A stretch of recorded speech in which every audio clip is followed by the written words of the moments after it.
ओम सर्वधर्मस्थापकस्तं सर्वधर्मस्वरूपकः आचार्यानं महाचार्य रामकृष्णाय ते नमः। আজকে ঠাকুরের বেদান্ত সাধন, এই সাধন শেষেই কিন্তু ঠাকুর ষোড়শী পূজা করেছিলেন আজকের দিনে। এই সাধনের শেষ সাধন, এরপরেই ঠাকুর আজকের দিনে মহানিশায় সেই ষোড়শী রূপে মাকে প্রণাম পুজো করে মায়ের চরণে সমস্ত কিছু অর্পণ করেছিলেন। ঠাকুরের এই কালের মানসিক অবস্থার আলোচনা, কামকাঞ্চন ত্যাগে দৃঢ় প্রতিষ্ঠা, মধুর ভাব সাধনে সিদ্ধ হইয়া ঠাকুর এখন ভাব সাধনের চরম ভূমিতে উপস্থিত হইলেন। ভাব সাধনা, যত রকমের ভাব আছে সেগুলো সমস্ত সাধন করে এই মধুর ভাব সাধন করা মানে সেখানে ইতি হলো আর কি ভাব সাধনার। অতএব তাহার অপূর্ব সাধন কথা অতঃপর লিপিবদ্ধ করিবার পূর্বে তাহার এই কালের মানসিক অবস্থার কথা একবার আলোচনা করা ভালো।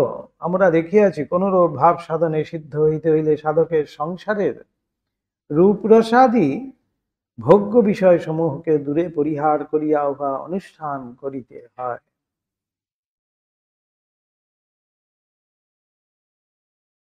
অর্থাৎ আমাদেরকে যেমন আমরা সাধন করছি, যখন সাধারণ যারা সাধক তাদেরকে কি হয়, ত্যাগ করতে হয়, দূরে পরিহার করে তারপরে কিন্তু এসে সাধন করতে হচ্ছে। যেমন সিদ্ধভক্ত তুলসী দাস বলছেন, যাহা রাম তাহা কাম নেহি, আবার যাহা কাম উহা নাম রাম নেহি আছে। একথা বাস্তবিকই সত্য। ঠাকুরের উদ্দিষ্ট পূর্ব সাধন ইতিহাস ওই বিষয়ে সম্পূর্ণ সাক্ষ্য প্রদান করে। কামকঞ্চন ত্যাগরূপ ভিত্তির উপর দৃঢ় প্রতিষ্ঠিত হইয়াই তিনি ভাব সাধনে অগ্রসর হইয়াছিলেন, এবং ওই ভিত্তি কখনো তিল মাত্র পরিত্যাগ করেন নাই বলিয়া তিনি যখন যে ভাব সাধনে নিযুক্ত হইয়াছিলেন অতি স্বল্পকালেই তাহা নিজ জীবনে আয়ত্ত করিতে সমর্থ হইয়াছিলেন। কারণটি হলো তাই, ঠাকুরের কথায় মন মুখ এক। ঠাকুর যখন যেটি অবলম্বন করছেন সেখান থেকে কিন্তু তিল মাত্র এদিক ওদিক হচ্ছে না, তাই যেন এত তাড়াতাড়ি তিনি সিদ্ধকাম হচ্ছেন। যে কোনো ভাব সাধন কালেও কিন্তু ঠাকুরের ক্ষেত্রে তাই দেখা গেছে, যখন যেটাকে গ্রহণ করছেন সেটাকে একেবারে সম্পূর্ণভাবে গ্রহণ করছেন, সেখানে তিল মাত্র কোনো ব্যবধান থাকছে না, কোনো কিছু অন্য ভাব এসে প্রবেশ করছে না। তাই তিনি সিদ্ধকাম হচ্ছেন অতি অল্প দিনের মধ্যেই। অতএব কাম কাঞ্চনের প্রলোভন ভূমির সীমা বহুদূর পশ্চাতে রাখিয়া তাহার মন যে এখন নিরন্তর অবস্থান করিত একথা স্পষ্ট বুঝা যায়। নিত্যানিত্য বস্তু বিবেক ও ইহামূত্র ফলভোগ বিরাগ, এই আমাদের সাধন ক্ষেত্রে যেটা আমাদের বেদান্তের মূল ভাষায় বলা হচ্ছে, নিত্যানত্ব বস্তু বিবেক এই একটি, আরেকটি অর্থ ইহামূত্র ফলভোগ বিরাগ।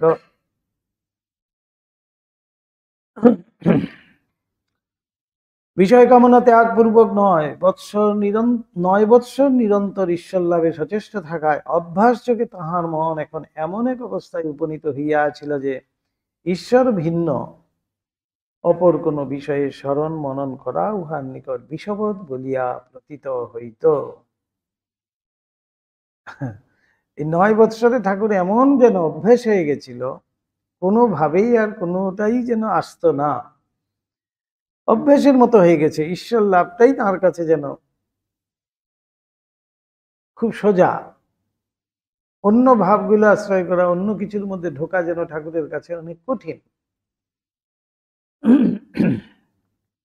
কায় মনোবাক্যে ঈশ্বরকে সারাৎসার পরাৎপর বস্তু বলিয়া সর্বতভাবে ধারণা করায় উহা ইহকালে ও পরকালে তদ অতিরিক্ত অপর কোন বস্তু লাভে এককালে উদাসীন স্পৃহা শূন্য হইয়াছিল। নিত্যানিত্য বস্তু বিবেক, নিত্য অনিত্য এই যে বিবেক, অর্থাৎ এই যে বিচারশীল মন, ঠাকুর তিনটি পথের কথা তো আমাদেরকে বলছেন, সদসৎ বিচার, নির্জন বাস, সাধু সঙ্গ, এই তিনটি উপায়ের দ্বারা আমরা সাধন করতে পারি। এই নিত্যানিত্য বস্তু বিবেক, প্রথমটি হলো গিয়ে এই হলো গিয়ে আমাদের বিবেক, সেখানে বিচারশীল হতে হবে আমরা, কোনটা নিত্য কোনটি অনিত্য, এইটি বিচার করার ক্ষমতা যেন আমাদের মধ্যে থাকে। খুবই সূক্ষ্ম, যদিও সূক্ষ্ম বলতে ওই অর্থেই সূক্ষ্ম, কেননা আমরা যেটা অনিত্য বস্তু তাকেই কিন্তু নিত্য বলে ধরছি, সেজন্য সেখানেই কিন্তু ঢুকছি, এমনই মায়ার খেলা। আর যেটা নিত্য তাকে মনে করছি ও ঠিক আছে, পরে হবে ক্ষণ, একটু বয়স হোক তারপরে করব, আরো সময় আছে তারপরে করব, ঈশ্বর ঈশ্বর চিন্তা তো সময় আছে এখনো, যখন কাম কাজ কমে যাবে, যখন খুব অবসর হয়ে যাব, আমার আর কিছু করার থাকবে না, তখন বেশি ঈশ্বর ঈশ্বর করব। এখন আমার এইসব অনিত্য বস্তু ভোগ করতে হবে, এখন সময় তাই তাই অনিত্যর মধ্যে আমরা ডুবে থাকি। এই হচ্ছে আমাদের অভ্যাস,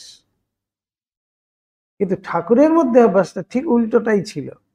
তিনি ভগবান ছাড়া, ঈশ্বর ছাড়া অন্য কিছু ভাবতেনই না, মননই করতেন না, চিন্তনই করতেন না, তাই সেখানেই ছিলেন।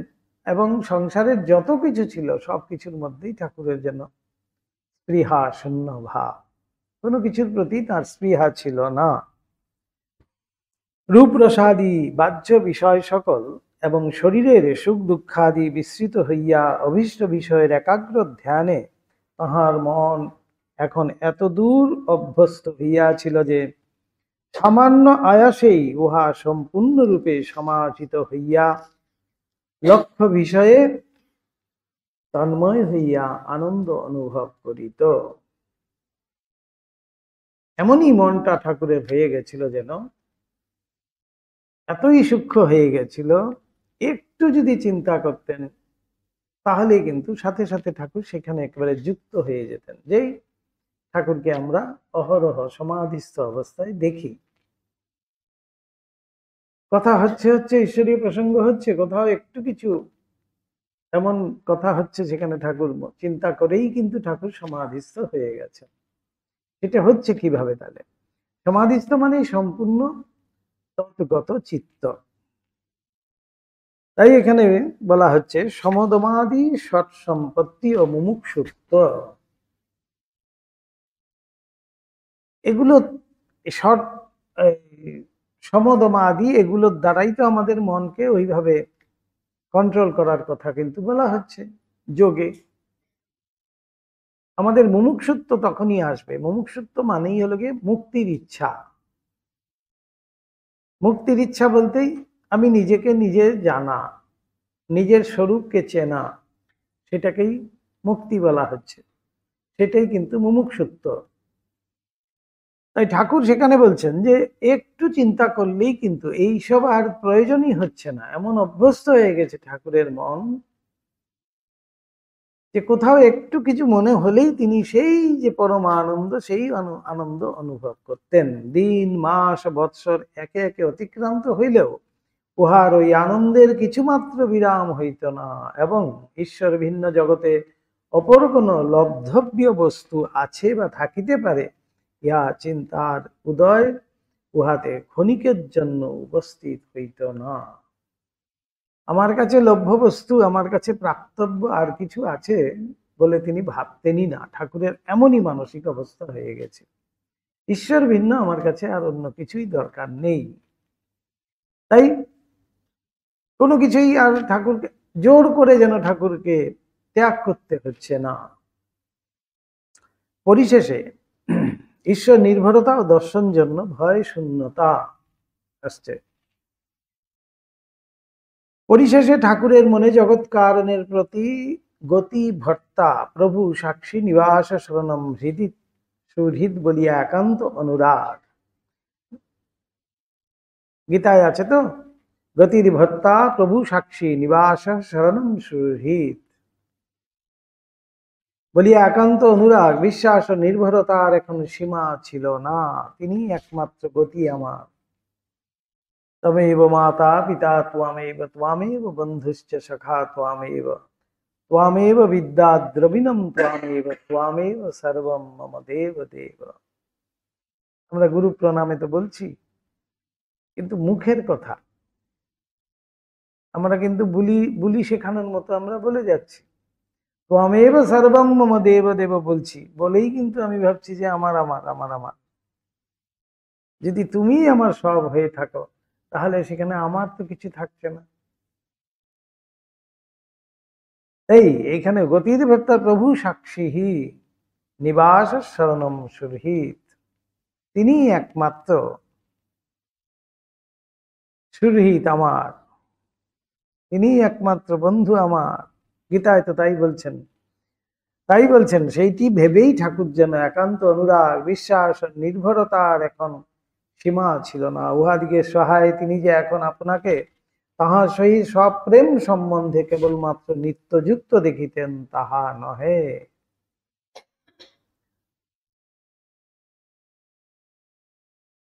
যে প্রভুই আমার বা ঈশ্বরই আমার বা মাই আমার সব কিছু, এইটি জেনে ঠাকুর যেন সেই আনন্দ অনুভব করছেন এবং তার সাথেই সেই সব প্রেম সম্বন্ধ নিত্যযুক্ত হয়ে আছেন। কিন্তু মাতার প্রতি বালকের ন্যায় ঈশ্বরের প্রতি একান্ত অনুরাগে সাধক যে তাহাকে সর্বদা নিজ সকাশে দেখিতে পায়, তাহার মধুর বাণী সর্বদা কর্ণগোচর করিয়া কৃতকৃতার্থ হয় এবং তাহার প্রবল হস্ত দ্বারা রক্ষিত হইয়া সংসার পথে সতত নির্ভয়ে বিচরণ করিতে সমর্থ হয়, এ কথার বহুসব প্রমাণ পাইয়া তাহার মন জীবনের ক্ষুদ্র বৃহৎ সকল কার্য শ্রী শ্রী জগদম্বার আদেশে ও ইঙ্গিতে নির্ভয়ে অনুষ্ঠান করিতে এখন সম্পূর্ণরূপে অভ্যস্ত হইয়াছিল। বলছেন সেই নির্ভরতা যদি আমাদের আসে, আমরা সম্পূর্ণ কিন্তু নির্ভয় হয়ে যাই যে তিনি আমার সব, তিনি আমাকে দেখছেন, তিনি আমার হাত ধরে রেখেছেন, তিনি আমাকে সর্ব বিষয়ে গাইড করছেন। সুতরাং আমার তো ভয়ের কিছু নেই। সাপই আসুক আর বাঘই আসুক আর যত বড় শত্রুই আসুক, বিপদই আসুক, আমার কিন্তু কোনো চিন্তা নাই। নির্ভয় হয়ে যায়। নির্ভয় কখন হয়? যখন তার উপরে সম্পূর্ণ নির্ভরতা আসে। যেমন বালকের, ছোট্ট একটি বালক, ছোট্ট শিশু, তার নির্ভয়তার কারণ কি? নির্ভয় সে কেন হয়? জানে আমার মা আছে, আমার কোনো চিন্তা নেই। এটা পোকা দেখুক, বেড়াল দেখুক, কুকুর দেখুক, এগিয়ে যাবে, যা কিছু পায় তাই মুখে দেয়।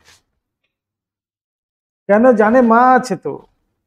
নির্ভয়, কোনো কিছুতে তার ভয় নেই, কিন্তু গিয়ে সব কিছুতে হাত দেয়। দেখবেন এই নির্ভয়তা তার মধ্যে, ছোট্ট বালকের মধ্যেও দেখা যায়, দর্শিত হয়।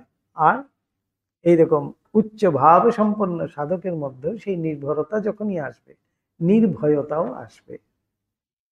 এই নির্ভরতার থেকেই কিন্তু নির্ভয়তা।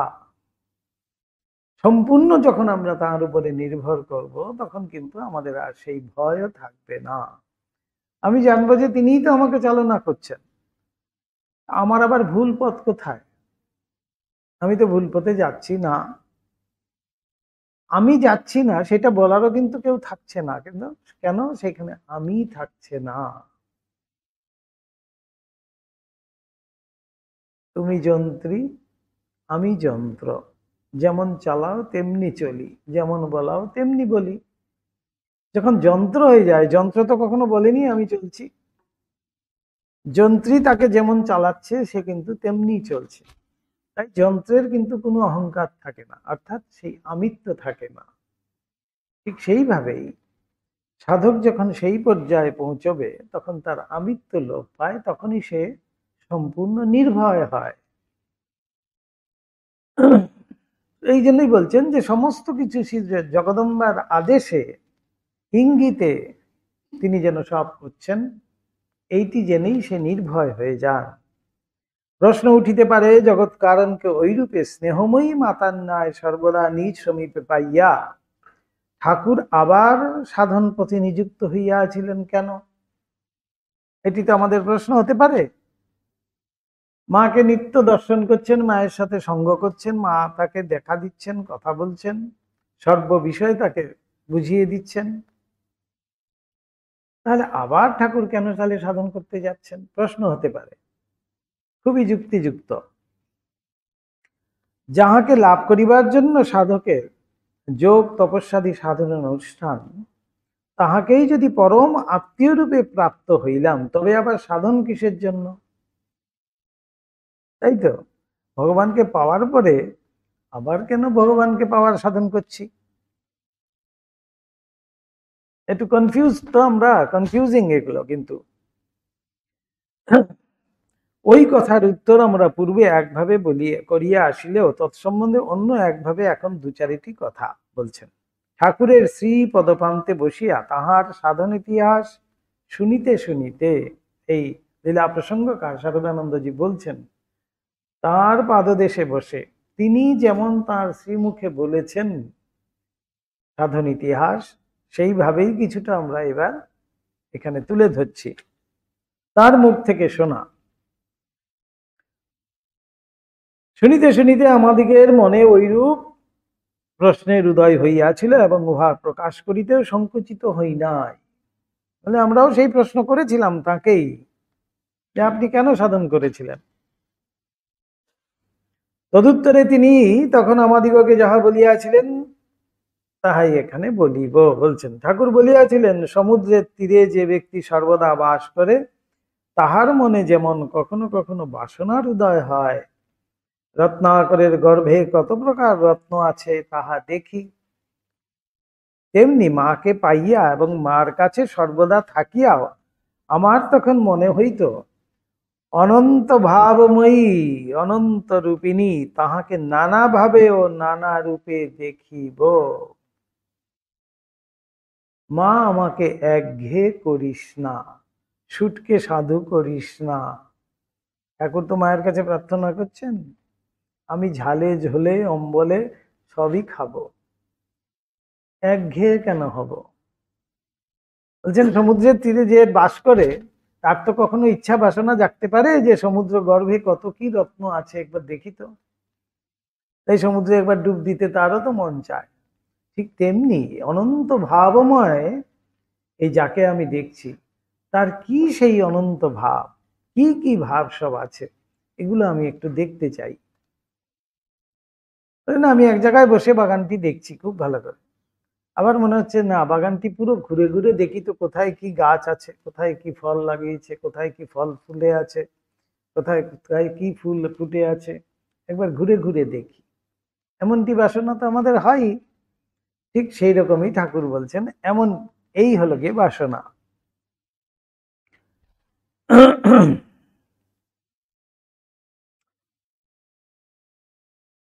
বিশেষ কোনো ভাবে তাহাকে দেখিতে ইচ্ছা হইলে উহার জন্য তাহাকে ব্যাকুল হইয়া ধরিতাম। কৃপাময়ী মাও তখন তাহার ওই ভাব দেখিতে বা উপলব্ধি করিতে যাহা কিছু প্রয়োজন তাহা যোগাইয়া এবং আমার দ্বারা করাইয়া লইয়া সেইভাবে দেখা দিতেন।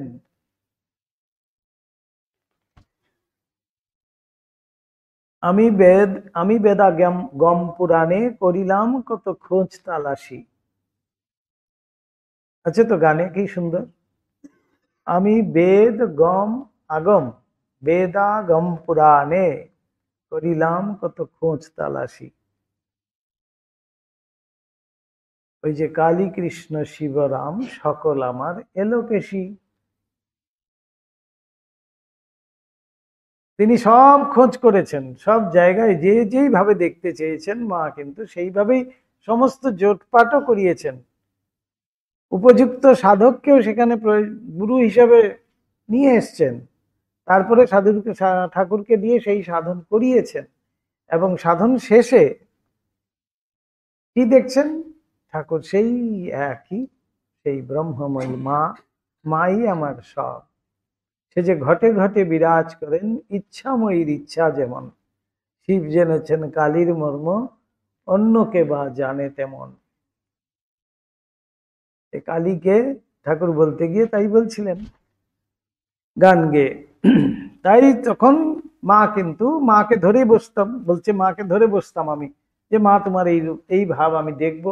তখন মা সেই ভাবের অনুযায়ী সেখানে সেই গুরুকেও উপস্থিত করতেন, তারপরে সেই সাধনের জন্য যা যা প্রয়োজনীয় বস্তু সমস্ত যোগান দিতেন, এবং সাধু ঠাকুরকে দিয়ে সেই সব সাধন করিয়ে সেই সাধনার একেবারে চরমে যা প্রাপ্ত হওয়া, ঠাকুরকে সেটিও কিন্তু প্রাপ্ত করিয়েছেন। ওইরূপেই ভিন্ন ভিন্ন মতে সাধন করা হইয়াছিল। ঠাকুর নিজ মুখে সেগুলো বলছেন। কথা এই আমাদের লীলা প্রসঙ্গকার তাই তুলে ধরছেন যে তার পাদদেশে বসে আমরা যখন তার শ্রীমুখ থেকে আমরা এই কথাই শুনেছিলাম। এই জন্যই যখন প্রশ্ন করেছেন ঠাকুরকে যে আপনি তো নিত্য ঠাকুর মাকে দেখতেন, তা আবার কেন এত সব সাধন করেছিলেন, তখন সেই উত্তরে ঠাকুর বললেন যে এইভাবেই আমি বিভিন্ন মতের সাধন করেছিলাম। মধুর ভাব সিদ্ধ হইয়া ঠাকুর ভাব সাধনার চরম ভূমিতে উপনীত হইয়াছিলেন। উহার পরেই ঠাকুরের মনে সর্বভাবাতীত, সর্বভাবের অতীত কি বেদান্ত, অদ্বৈত ভাব সাধনে প্রবল প্রেরণা আসিয়া উপস্থিত হয়। ভাবাতীত, এবার ভাব সমস্ত ভাব সাধন করা হয়ে গেছেন, এবার ঠাকুর সেই ভাবাতীত অবস্থাটা কি সেইটা জানার বাসনা হলো। তাই এবার বেদান্ত সাধনে প্রবৃত্ত হচ্ছেন। ভাবাতীত অবস্থাটা কি, কি সেই যেখানে আমিত্ব লোপ পেয়ে যায়, আমি সেই হয়ে যাই, সেই আমি হয়ে যাই, এটি কি, এটাকেই ভাবাতীত বলা হচ্ছে। শ্রী শ্রী জগদম্বার ইঙ্গিতে তখনও জগদম্বা কিন্তু সেখানে রয়েছে। তাই তো ধ্যানকালে কি হচ্ছে, তোতাপুরি যখন বলছেন ধ্যান করো, সন্ন্যাস দিয়ে মন্ত্র দিয়ে বলছেন ধ্যান করো, কিছুতেই ধ্যান করতে পারছে না, বলছে ঘুরে ঘুরে আমার সেই মায়ের কথাই মনে পড়ছে। তখন এইখানে কপালের মধ্যে একটি ক্ষত করে দিলেন, বলছেন এই জায়গায় মনটাকে স্থির করো। যেই করে দিল তিনি কিন্তু একেবারে শূন্যে চলে গেলেন, নির্গুণ নিরাকার ব্রহ্মের যে স্বরূপ সেইখানে তিনি চলে গেলেন ঠাকুর, এবং সম্পূর্ণভাবে ধ্যানস্থ হয়ে গেলেন। সেই অবস্থা প্রাপ্ত যখন হচ্ছেন তখন তোতাপুরি অবাক হয়ে দেখছেন যে এই অবস্থা প্রাপ্ত হতে আমার 40 বছর সময় লেগেছে, সেই অবস্থা সে মাত্র 3 দিনে প্রাপ্ত হলো। এত বড় আধার।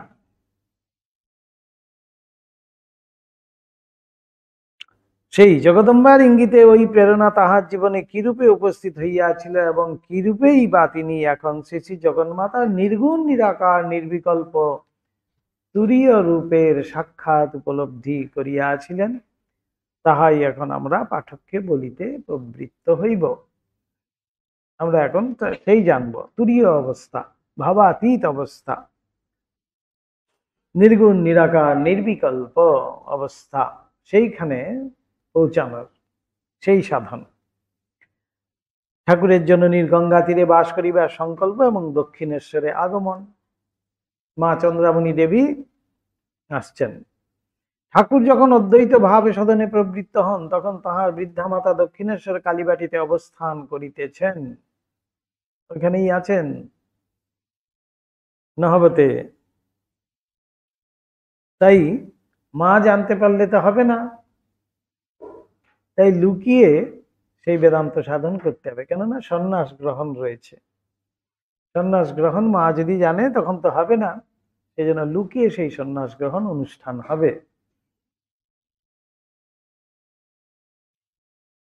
জ্যেষ্ঠ পুত্র রামকুমারের মৃত্যু হইলে শোক সন্তপ্তা বৃদ্ধা অপর 2টি পুত্রের মুখ চাহিয়া কোনরূপে বুক বাঁধিয়াছিলেন। কিন্তু অনতিকাল পরে তাহার কনিষ্ঠ পুত্র গদাধর পাগল হইয়াছে বলিয়া লোকে যখন রটনা করিতে লাগিল তখন তাহার দুঃখের আর অবধি রহিল না। পুত্রকে গৃহে আনাইয়া নানা চিকিৎসা ও শান্তি সস্তেনাদির অনুষ্ঠানে তাহার ওই ভাবে যখন কথঞ্চিত উপশম হইল, তখন বৃদ্ধা আবার আশায় বুক বাঁধিয়া তাহার বিবাহ দিলেন। কিন্তু বিবাহের পর দক্ষিণেশ্বরে প্রত্যাগমন করিয়া গদাধরের এই অবস্থা আবার যখন উপস্থিত হইল, তখন বৃদ্ধার আপনাকে সামলাইতে পারিলেন না। পুত্রের আরোগ্য কামনায় হত্যা দিয়া পড়িয়া রহিলেন। পরে মহাদেবের প্রত্যাদেশে পুত্রের দিব্যোন্মাদ হইয়াছে জানিয়া মুকুন্দপুর শিব, মুকুন্দপুর শিব, সেই মুকুন্দপুর শিবে আমাদের যাইতো, সেখানে মা হত্যা দিয়েছিলেন।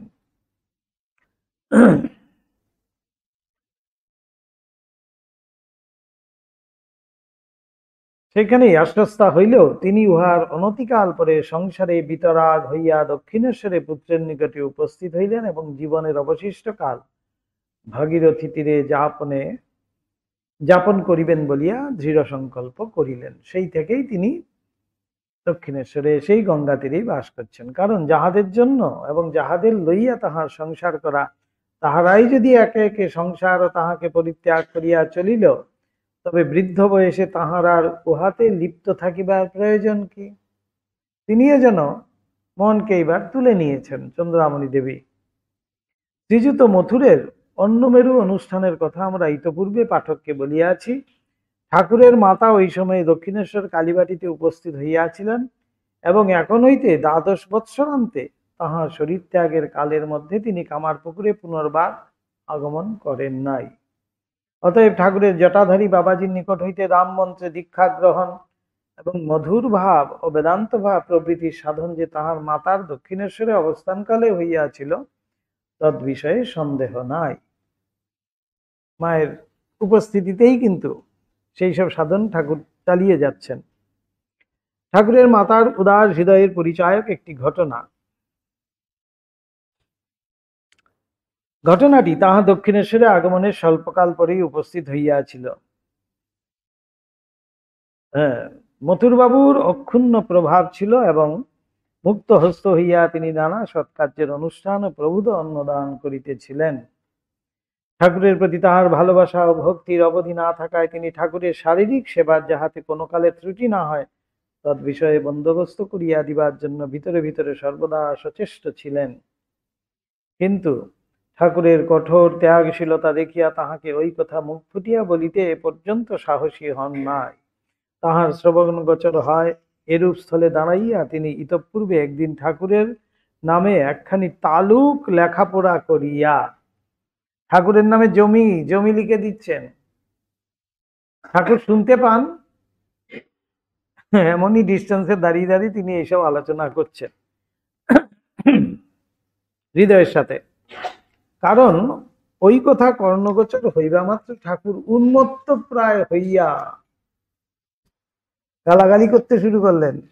যেই মানুষটি ঠাকুরকে এত সাহায্য করছে, এত সেবা করছে, তাকে পর্যন্ত ছাড়ছেন না। মানে নির্ভয়, এই যে একটু আগে বললাম নির্ভয়তা, কাউকে পরোয়া করার কিছু নেই। আমার তো মা আছেন।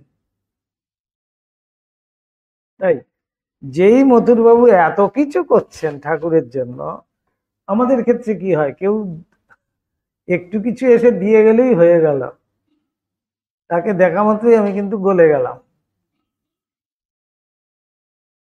এই জন্যই বলছেন কারুর থেকে কিছু নিতে নেই। কারুর থেকে যখনই কিছু নেব, তখনই কিন্তু তার কাছে মাথাটি কেনা হয়ে গেল। তাই ঠাকুর শিখিয়ে দিচ্ছেন, মাকেও যে চিত হাত করো না। যখনই চাইলে তো আর কথাই নেই, নিলে পরেই বলছে মাথা কেনা হয়ে যায়। আর যদি চেয়ে নেই তাহলে তো হয়েই গেল। তাই ঠাকুর কিরকম সাথে সাথে উন্মত্ত প্রায় হইয়া, শালা তুই আমাকে বিষয়ী করতে চাস বলিয়া তাহাকে প্রহার করিতে ধাবিত হইয়াছিলেন। চিন্তা করুন, যেই মথুর এমন সেবা করার জন্য ঠাকুরের সব সময় তিনি সেই চেষ্টাতেই যেন আছেন যে বাবার কিভাবে একটু সেবা করা যায়, সেই মথুরকে তিনি মারতে উদ্যত হলেন, প্রহার করিতে উদ্যত হইয়াছিলেন। সুতরাং মনে জাগরূক থাকিলেও মথুর নিজ অভিপ্রায় সম্পাদনের কোনরূপ সুযোগ লাভ করেন নাই। তার ইচ্ছা থাকলেও তিনি কিন্তু করতে পারছেন না। ঠাকুরের মাতার আগমনে তিনি এখন সুযোগ বুঝিয়া ভাবছিলেন মাকে দিয়ে কিছু করিয়ে নেব, কিন্তু কেমন মা এখানে পরিচয় পাবো। চন্দ্রামণি দেবীকে পিতামহী সম্বোধনে আপ্যায়িত করিলেন এবং প্রতিদিন তাহার নিকট উপস্থিত হইয়া তাহার সহিত নানা কথার আলোচনা করিতে করিতে ক্রমে ক্রমে তাহার বিশেষ স্নেহের পাত্র হইয়া উঠিলেন। পরে অবসর বুঝিয়া একদিন তাহাকে ধরিয়া বসিলেন, ঠাকুরমা, তুমি তো আমার নিকট হইতে কখনো কিছু সেবা গ্রহণ করিলে না। তুমি যদি যথার্থই আমাকে আপনার বলিয়া ভাবো, তাহলে আমার নিকট হইতে তোমার যাহা ইচ্ছা চাহিয়া লও। কি চাইলেন চন্দ্রামণি দেবী?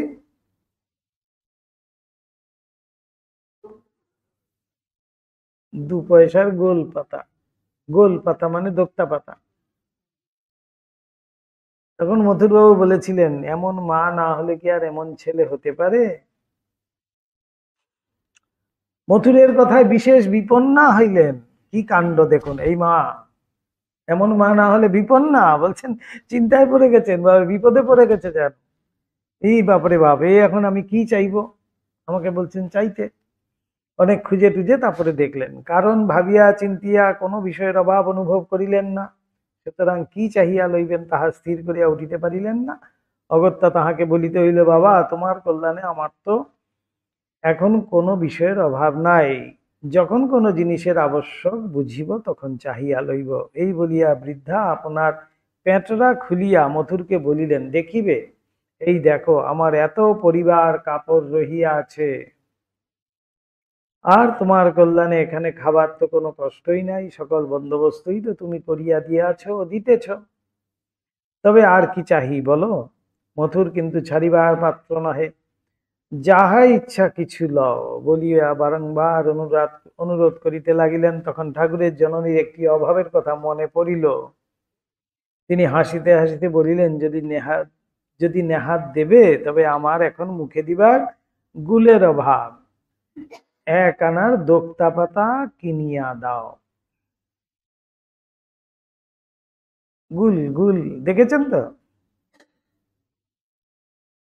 মাকে এখনো কিন্তু গুল পাতা দেওয়া হয়, দোক্তা মা মুখে দিতেন, তাই এখনো দেওয়া হয় যেখানে যেখানে মায়ের সেবা, অর্থাৎ জন্মবাটিতে, মায়ের বাড়িতে, সেখানে সব দোত্রা পাতাকে পুড়িয়ে পুড়িয়ে তারপরে তাকে পাউডার বানিয়ে কৌটো করে মাকে দেওয়া হয়।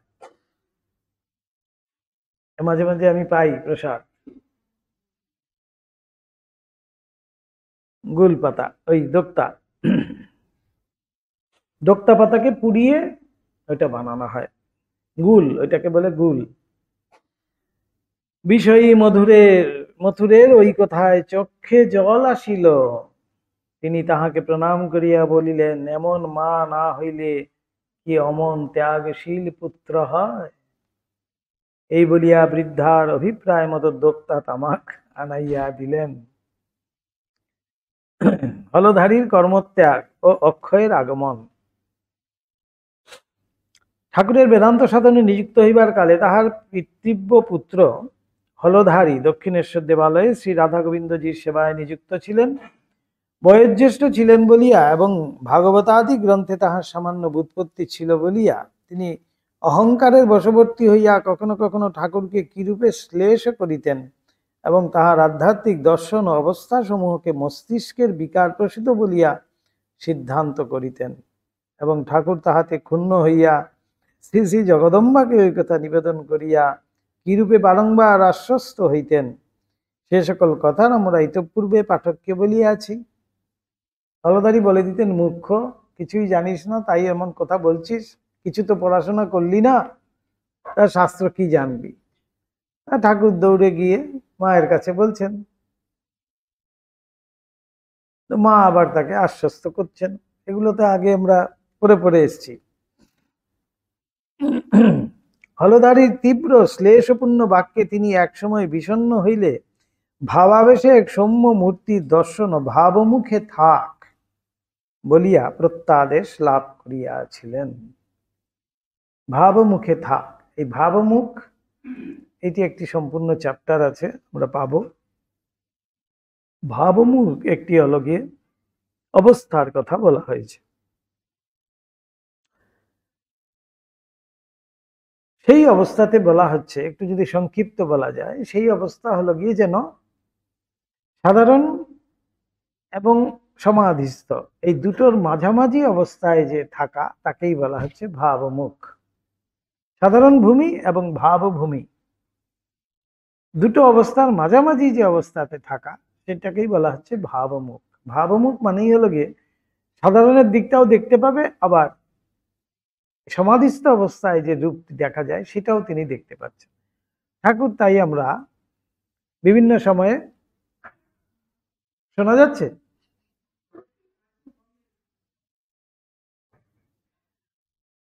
বিভিন্ন সময়ে আমরা দেখছি ঠাকুর সমাধিস্থ হয়ে যাচ্ছেন, আবার সাধারণ ভূমিতে যখন নেমে আসছেন, ঠাকুর সেই ভাবভূমিতে গিয়ে কি দর্শন করছিলেন সেটা এসে বলছেন। এই হলো কি ভাবমুখ। কারণ খুব সাধারণভাবে যদি বলা যায়, ওই দরজার কাছে, এই হল ঘরটার একটা দরজা, ওই দরজার কাছে একজন দাঁড়িয়ে আছে। এখন আমরা এখানে যারা আছি তা আমরা কিন্তু ওই বাইরটায় কি হচ্ছে দেখতে পাচ্ছি না। যিনি ওই দরজার মাঝামাঝিতে দাঁড়িয়ে আছেন, তিনি এদিকটাও দেখছেন, ওদিকটাও দেখছেন, তিনি মাঝে মাঝে ওদিককার খবর দিচ্ছেন। আমরা এখান থেকে সবাই জিজ্ঞেস করছি ওদিকে কি হচ্ছে কি হচ্ছে, তিনি তখন ওদিকে তাকিয়ে বললেন, দেখলেন, দেখার পরে আবার এদিকে তাকিয়ে আমাদেরকে বলছেন যে হ্যাঁ এখন এই এই চলছে, ওই দিকটায় এই এই অনুষ্ঠান চলছে।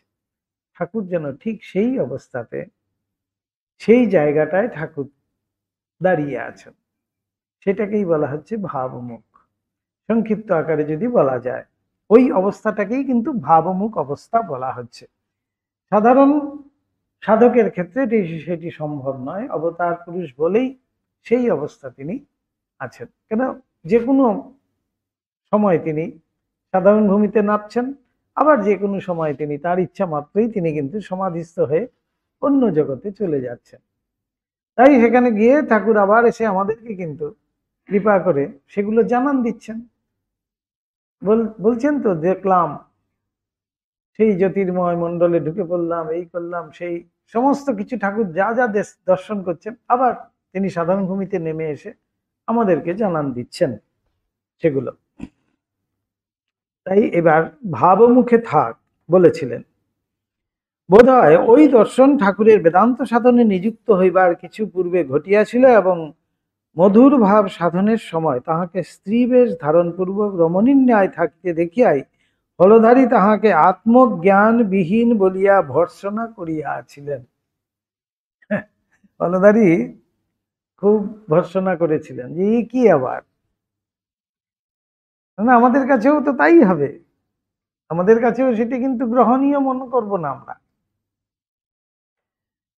পরমহংস পরিব্রাজক শ্রীমৎ আচার্য তোতাপুরী দক্ষিণেশ্বরে আগমন ও অবস্থানের সময় হলধারী কালীবাড়িতে ছিলেন, এবং সময়ে সময়ে তাহার সহিত একত্রে শাস্ত্র চর্চা করিতেন। একথা আমরা ঠাকুরের শ্রীমুখে শুনিয়াছি। শ্রীমৎ তোতা ও হলধারীর ঐরূপ অধ্যাত্ম রামায়ণ চর্চাকালে ঠাকুর একদিন জায়া ও অনুজ লক্ষণ সহ ভগবান শ্রীরামচন্দ্রের দিব্য দর্শন লাভ করিয়াছিলেন। তারা শাস্ত্র আলোচনা করছেন আর শাস্ত্রার্থ ঠাকুর অনুভব করছেন। এই হলো গিয়ে মজা। দেখুন, তারা শাস্ত্রার্থ অধ্যাত্ম রামায়ণ পাঠ করছেন, আর সেই অধ্যাত্ম রামায়ণের যে মূল, সেইটি ঠাকুর এখানে বসে বসে দর্শন করছেন। সেই সীতা লক্ষ্মণ ভরত শত্রুঘ্ন হনুমত সমেত শ্রীরামচন্দ্র, তাদের সেই রাম দরবার তিনি দর্শন করছেন যেন। শ্রীমত্ততা সম্ভবত সন 1271 সালের শেষ ভাগে দক্ষিণেশ্বরে সমাগমন করিয়াছিলেন। এ ঘটনার কয়েক মাস পরে শারীরিক অসুস্থতা আদি নিবন্ধন হলধারী কালীবাটির কর্ম হইতে অবসর গ্রহণ করেন, এবং ঠাকুরের ভ্রাতুষ্পুত্র অক্ষয় তাহার স্থলে নিযুক্ত হয়েন। অক্ষয় এসেছিলেন সেই রাধা গোবিন্দজির পুজো করতে। ভাব সমাধিতে সিদ্ধ ঠাকুরের অদ্বৈত ভাব সাধনে প্রবৃত্ত হইবার কারণ। ভক্তের স্বভাব। ভক্তের স্বভাব কি? তাহা সাযুজ্য বা নির্বাণ মুক্তি লাভে কখনো প্রয়াসী হন না। ভক্ত কিন্তু বলছে না, চিনি খেতে ভালোবাসি, চিনি হতে চাই না। চিনি হয়ে যাওয়া মানেই হলো গিয়ে অদ্বৈত ভাব, নির্গুণ নিরাকার ভাব। আমি সেখানে নেই, আমার বিলয় প্রাপ্ত হয়ে গেল, আমি তুমি রইলাম না, তার মানে চিনি হয়ে গেলাম, আমাকে এবার খেয়ে নেবে। কিন্তু ভক্তের ভাব কি, চিনি খেতে ভালোবাসি। চিনি খেতে ভালোবাসি তার মানেই হলো গিয়ে আমি ভক্ত হয়ে সেই ভক্তি রস আস্বাদন করতে ভালোবাসি। আমি ভক্তি রস আস্বাদন করব, ভক্ত হয়ে চিরকাল থাকব। ভক্তের কিন্তু এই আকাঙ্ক্ষাই হয়। তাই বলছেন সাযুজ্য বা নির্বাণ মুক্তি লাভে। সাযুজ্য বা নির্বাণ মানে সাযুজ্য, সাযুজ্য বলতেই এনে তার সাথে এক হয়ে যাওয়া। আর নির্বাণ মানে আমিত্বই চলে যাওয়া, ব্যক্তি রূপে যে আছে তারই সম্পূর্ণ সেই ভগবানের সাথে বিলয় হয়ে যাওয়া, সেটাকেই বলছে নির্বাণ। কখনোই চায় না। শান্ত দাসাদি ভাব বিশেষ অবলম্বন পূর্বক ঈশ্বরের প্রেমের মহিমা ও মাধুর্য সম্ভোগ করিতেই তাহারা সর্বদা সচেষ্ট থাকেন। সেই মাধুর্য সম্ভোগ করছেন, সেই মাধুর্য ভক্তি রস আস্বাদন করা, সেটাকেই বলছে মাধুর্য আস্বাদন করা। মা চিনি খেতে ভালোবাসি রূপ কথা, চিনি হওয়া ভালো নয়, চিনি খেতে ভালোবাসি রূপ কথা ভক্ত হৃদয়ে স্বাভাবিক উচ্ছ্বাস বলিয়া সর্বকাল প্রসিদ্ধ। অতএব ভাব সাধনের পরাকাষ্ঠে উপনীত হইয়া ঠাকুরের ভাবাতীত অদ্বৈত অবস্থা লাভের জন্য প্রয়াস অনেকের বিসদৃশ ব্যাপার বলিয়া বোধ হইতে পারে। যিনি এত দিন রাত মা মা করছেন, তিনি আবার অদ্বৈত ভাবে সাধন কেন করছেন? বিসদৃশ আমাদের মনে হতেই পারে, অবশ্যই। যিনি এত বড় একজন ভক্ত, তিনি নিত্য মা মা করছেন, মায়ের সাথে সঙ্গ করছেন, মায়ের নাম করছেন, মায়ের গান করছেন, মায়ের কথা বলছেন, তিনি এবার বলছেন যে না, আমি সম্পূর্ণ নির্গুণ নিরাকার সেই পরব্রহ্মের সাধন করব, সেখানে বিলীন হয়ে যাব। এটা তো বিসদৃশ মনেই হচ্ছে।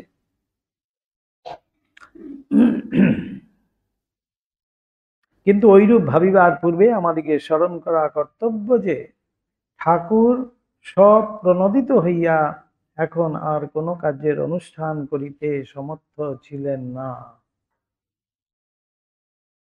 তিনি স্বপ্রণোদিত হয়ে যে কোনো কাজ করছেন তা কিন্তু নয়। যন্ত্র চালিত বৎ, তিনি যন্ত্রের মতো, মায়ের যেমন ইচ্ছা তেমনি হবে। কেন? মা সমস্ত কিছু করাচ্ছেন ঠাকুরকে দিয়ে, বলাতে হবে তো তাকে দিয়ে, যত মত তত পথ, বলাতে হবে। তাই বলতে গেলে তো নিজে আগে সাধন করতে হবে। তাই মা এবার সমস্ত তাকে দিয়ে করাচ্ছেন। জগদম্বার বালক ঠাকুর এখন তাহার উপর সম্পূর্ণ নির্ভর করিয়া তাহারই মুখ চাহিয়া সর্বদা অবস্থান করিতেছিলেন, এবং তিনি তাহাকে যেভাবে যখন ঘুরাইতে ফিরাইতেছিলেন সেইভাবেই তখন পরমানন্দে অবস্থান করিতেছিলেন।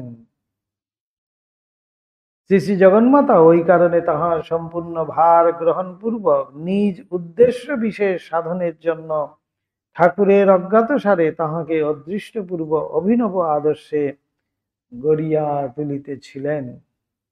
অভিনব আদর্শ ঠাকুরই প্রথম বললেন, যত মত তত পথ।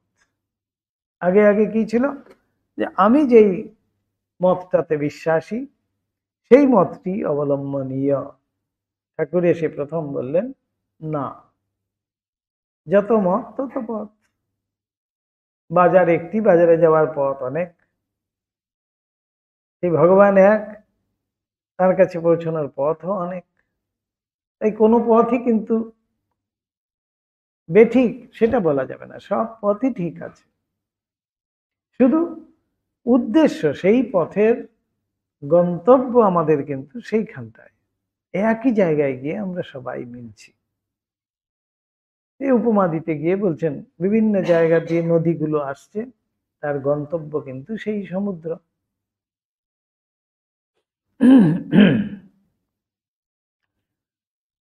সর্বপ্রকার সাধনের অন্তে ঠাকুর জগদম্বার ওই উদ্দেশ্য উপলব্ধি করিয়াছিলেন এবং উহা বুঝিয়া জীবনের অবশিষ্ট কাল মাতার সহিত প্রেমে এক হইয়া লোককল্যাণ সাধনরূপ তাহার সুমহৎ দায়িত্ব আপনার বলিয়া অনুভব পূর্বক সানন্দে বহন করিয়াছিলেন।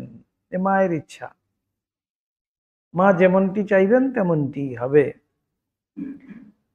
মধুর ভাব সাধনের পরে ঠাকুরের অদ্বৈত ভাব সাধনের যুক্তিযুক্ততা আর একদিক দিয়া দেখিলে বিশেষভাবে বুঝিতে পারা যায়। ভাব ও ভাবাতীত রাজ্য পরস্পর কার্যকারণ সম্বন্ধে সর্বদা অবস্থিত, কারণ ভাবাতীত অদ্বৈত রাজ্যের ভূমানন্দই সীমাবদ্ধ হইয়া ভাবরাজ্যের দর্শন স্পর্শনাদি সম্ভব আনন্দরূপে প্রকাশিত রহিয়াছে।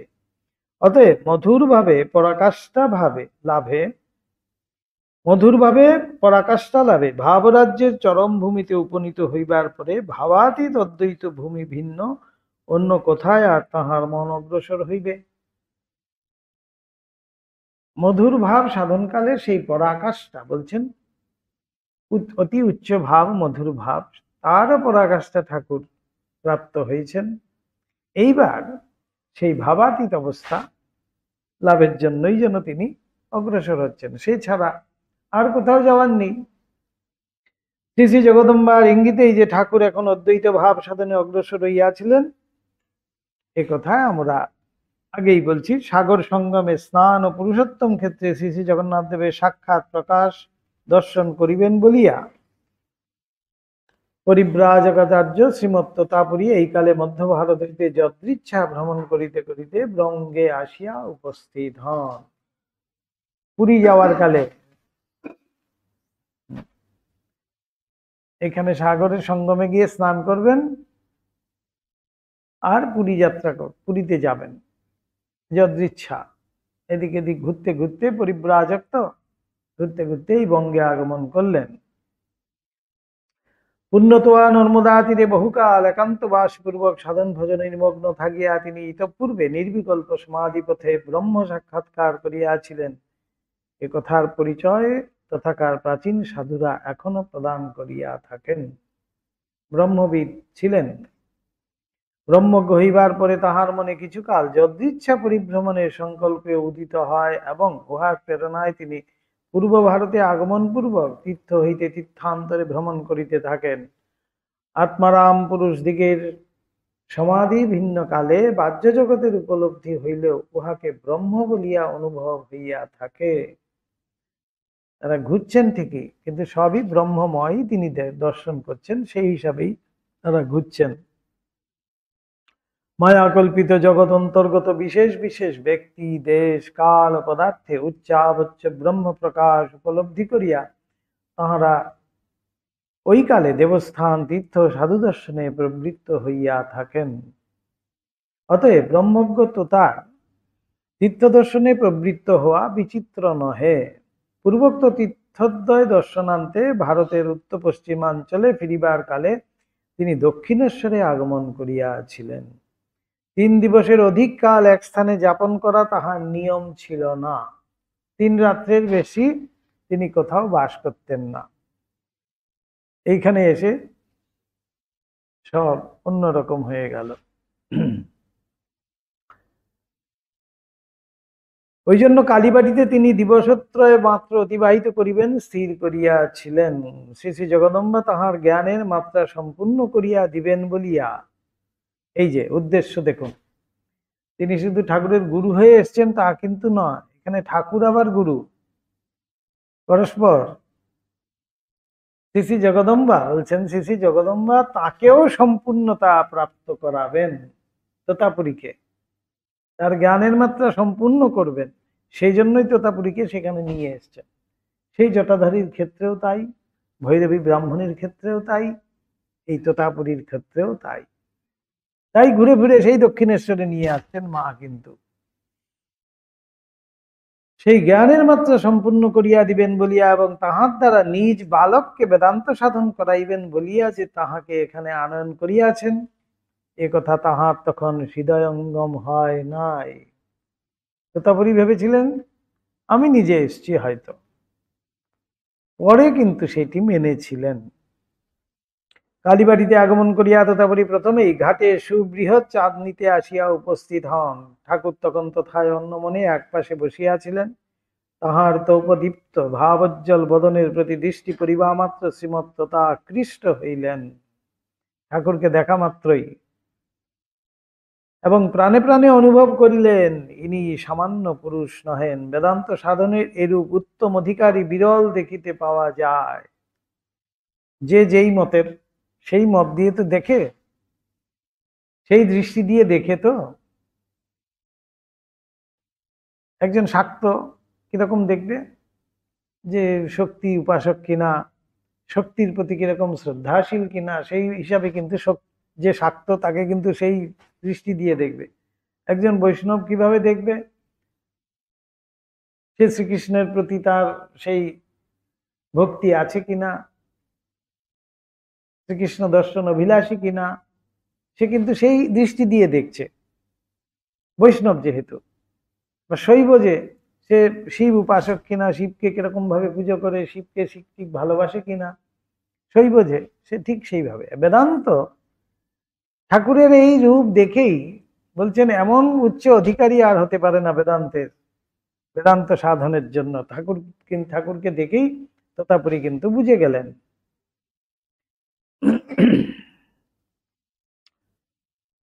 তন্ত্র প্রাণ, তন্ত্র তন্ত্র হইয়াছিল তো একেবারে, তখন তন্ত্রে ভরে আছে বাংলা। তন্ত্র প্রাণ বঙ্গে বেদান্তের এরূপ অধিকারী আছে ভাবিয়া তিনি বিস্ময়ে অভিভূত হইলেন। তন্ত্রে ভরে রয়েছে বাংলায়, তখন পুরো রাজ্য পুরো শাসন করছে যেন তন্ত্রে বাংলায়। তাই এখানে তো মায়ের মন্দির, এখানে তথাপরিও তাই ভাবছেন যে এখানে একজনকে এমন বেদান্তের একজন উচ্চ অধিকারী দেখছি আমি। দেখা মাত্রই বুঝতে পারলেন তিনিও তো ব্রহ্মজ্ঞই ছিলেন। তাই ঠাকুরকে বিশেষ রূপে নিরীক্ষণ পূর্বক শতপ্রণোদিত হইয়া জিজ্ঞাসা করিলেন, তোমাকে উত্তম অধিকারী বলিয়া বোধ হইতেছে, তুমি বেদান্ত সাধন করিবে? ঠাকুরকে সোজাসুজি এসে জিজ্ঞেস করলেন। জটাজটধারী দীর্ঘবপু উলঙ্গ সন্ন্যাসীর ওই প্রশ্নে ঠাকুর উত্তর করিলেন, কি করিব না করিব আমি কিছুই জানি না, আমার মা সব জানেন, তিনি আদেশ করিলে করিব। তারপরে যখন জিজ্ঞেস করিলেন কে কে মা, আবার তুমি কি খালি মায়ের কাছে যাও আর আসো, কে তোমার মা? তখন ঠাকুর বলছেন, আরে তুমি যাকে ব্রহ্ম বলো আমি তাকে মা বলি। ঠাকুরে সেই উত্তর দিয়েছিলেন। ঠাকুর এরকম এরকম করে মায়ের নাম করতেন, বলছে क्या रोटी ठोकते हो, তথাপরি বলছেন, বলে তুমি কি বুঝবে, তাকেও কিন্তু শালা বলছেন, বলে তুমি আর কি বুঝবে, আমি আমার মায়ের নাম করছি।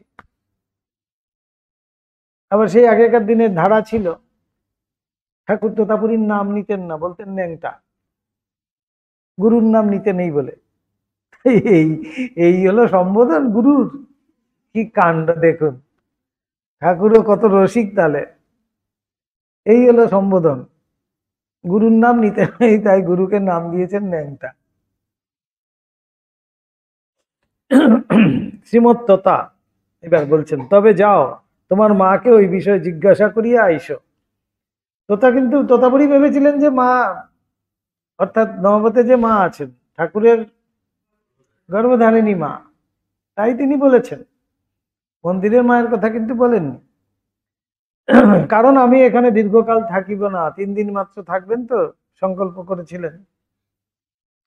ঠাকুর ওই কথায় আর কোনো উত্তর না দিয়া ধীরে ধীরে জগদম্বার মন্দিরে উপস্থিত হইলেন এবং ভাবাবিষ্ট হইয়া শ্রী শ্রী জগন্মাতার বাণী শুনিতে পাইলেন, যাও শিক্ষা করো, তোমাকে শিখাইবার জন্যই সন্ন্যাসীর এখানে আগমন হইয়াছে। কি আশ্চর্য দেখুন, সেই কালী মন্দির, সেই মা, সেইখানে গিয়ে দাঁড়ালে পরে এই জিনিসগুলোকেই কিন্তু আমাদের মনন করতে হয়। তখনই গিয়ে সেই তীর্থ দর্শনের মাহাত্ম্য প্রকাশ পায় বা আমরা তার একটু হলেও লাভ নিতে পারি। এই যে পড়লাম, এই পড়েই শুধু আমি বইয়ের মধ্যেই বন্ধ করে রেখে দিলাম তা নয়, এর ভিতরে ভিতরে সার অনুধ্যান চলবে। যখনই মায়ের কাছে যাব, সেই মন্দির চাতাল, সেই চাঁদনি, সেই পঞ্চবতী, সেই মায়ের মন্দির, সেই মায়ের মূর্তি, সেইখানে দাঁড়িয়ে ঠাকুর এরকম মায়ের আদেশ শুনতে পাচ্ছেন। কতখানি মা জাগ্রত তাহলে। এখন কি মা তাহলে কি ঘুমিয়ে আছেন? তা কিন্তু নয়। আমাদের সেই দৃষ্টি নেই বলেই আমরা মূর্তি রূপে দেখছি। মা কিন্তু জাগ্রতই, মা সেখানে নিত্য। ঠাকুর তাই ছুটে যাচ্ছেন, সেখানে গিয়েই ঠাকুর কিন্তু শুনতে পাচ্ছেন। কিন্তু এখানে বলা হচ্ছে ভাবাবিষ্ট, ভাবাবিষ্ট হইয়া মায়ের আদেশ শুনিতেছেন। ভাবাবিষ্ট মানেই হলো গিয়ে সেই অন্য দৃষ্টি, যেন তিনি অন্য দৃষ্টি দিয়ে মাকে দেখছেন। তাই সেখানেও আমাদের কিন্তু সেইভাবেই দর্শন করা উচিত যে মা এখানে একেবারে জাগ্রতা। অর্ধবাহ্য ভাবাবিষ্ট ঠাকুর তখন হর্ষোৎফুল্ল বদনে, ঠাকুর কিন্তু খুব আনন্দিত যে মা বলে দিয়েছেন, আর চিন্তা নাই, আমি তো আর কিছু জানি না। প্রথমে বলে দিয়েছেন আমি করিব কি না করিব জানি না, এবার কিন্তু খুব হর্ষোৎফুল্ল, খুব আনন্দে বাচ্চাদের মতো নাচতে নাচতে যেন চলে এলেন। তোতাপুরী গোস্বামী সমুপে আসিয়া তাহার মাতার ঐরূপ প্রত্যাদেশ নিবেদন করিলেন। মন্দির অভ্যন্তরে প্রতিষ্ঠিত দেবীকেই ঠাকুর প্রেমে ঐরূপে মাতৃ সম্বোধন করিতেছেন বুঝিয়া শ্রীমৎ তোতা তাহার বালকের ন্যায় সরল ভাবে মুগ্ধ হইলেও তাহার ওই প্রকার আচরণ অজ্ঞতা। একজন ব্রহ্মজ্ঞ হয়েও কেমন ভেদাভেদ করছেন, বলছেন ওটা তো অজ্ঞতা। হ্যাঁ, তুমি বালকের মতো তোমার বিশ্বাস আছে, তুমি মায়ের কাছে গেছো, সেই মূর্তির কাছে গিয়ে, সেই বিগ্রহের সামনে গিয়ে তুমি তোমার প্রার্থনা জানিয়েছো, তুমি মনে করছো মা তোমাকে আদেশ করেছেন। সেটাই বলছেন, আচরণ অজ্ঞতা ও কুসংস্কার নিবন্ধন বলিয়া ধারণা করিলেন।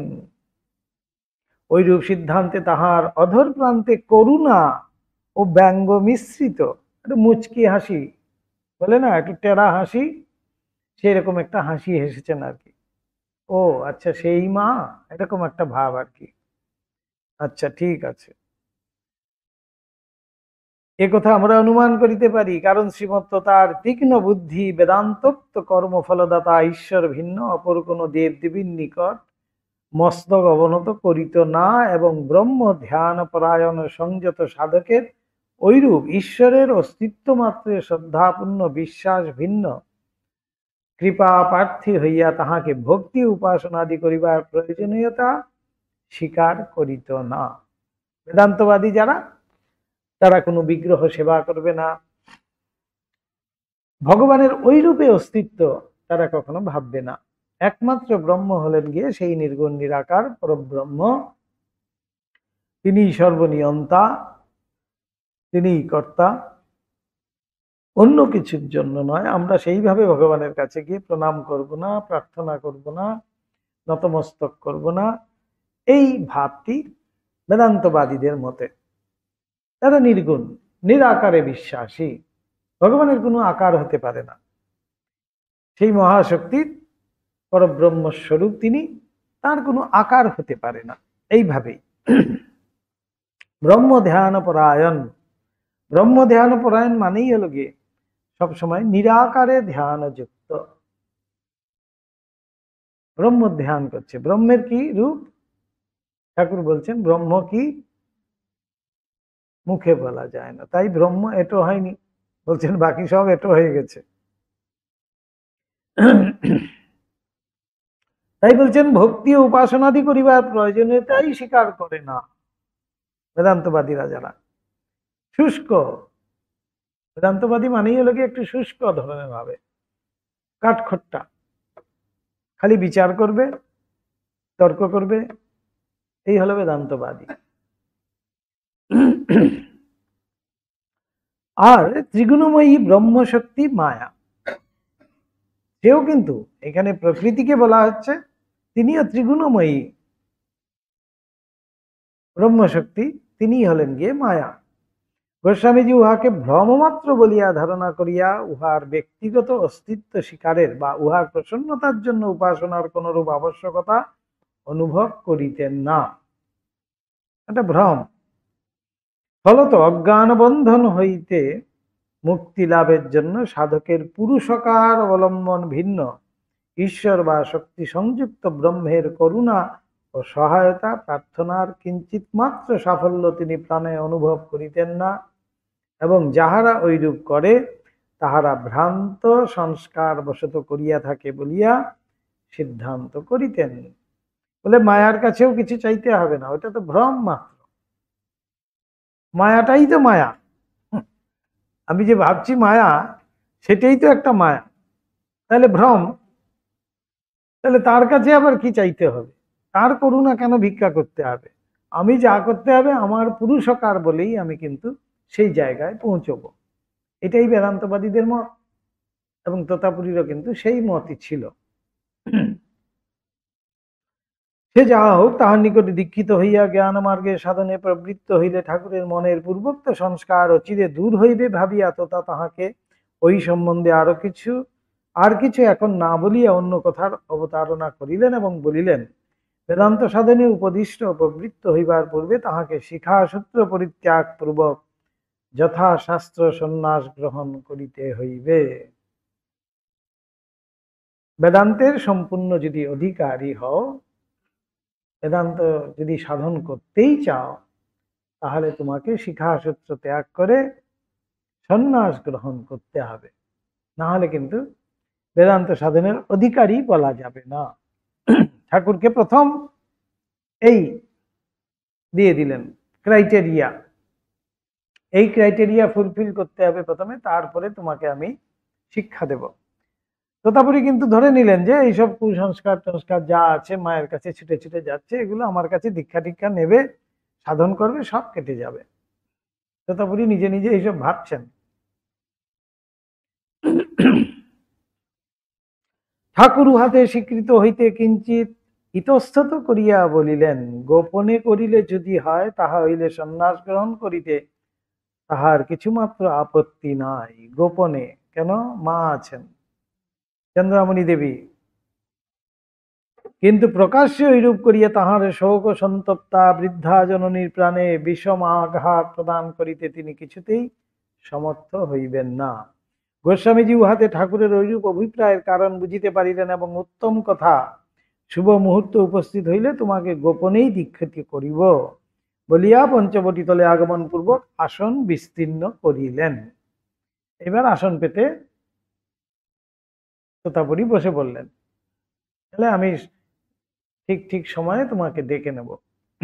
তোতাপুরীও খুব উৎসাহিত এমন অধিকারী দেখে। অনন্ত শুভদিনের উদয় জানিয়া শ্রীমৎ তোতা ঠাকুরকে পিতৃপুরুষগণের তৃপ্তির জন্য শ্রাদ্ধাদি ক্রিয়া সম্পন্ন করিতে আদেশ করিলেন, এবং ওই কার্য সমাধা হইলে শিষ্যের নিজ আত্মার তৃপ্তির জন্য যথাবিধানে পিণ্ড প্রদান করাইলেন। আজকে সেটি আমাদের হয়েছে এখানে। যারা আজকে রাত্রিবেলা সন্ন্যাস নেবে, তারা আজকে সেই কাজ করেছে, পিণ্ডাদি দান, এবং শেষে আত্মপিণ্ড দান করে। আত্মপিণ্ড মানে নিজের পিণ্ড নিজেই।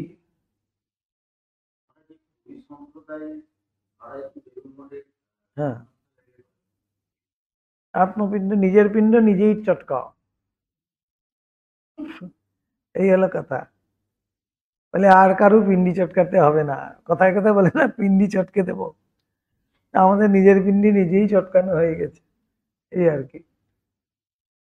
আজকে সেটি হয়েছে এই শেষ রাত্রে, সেই শুভক্ষণ,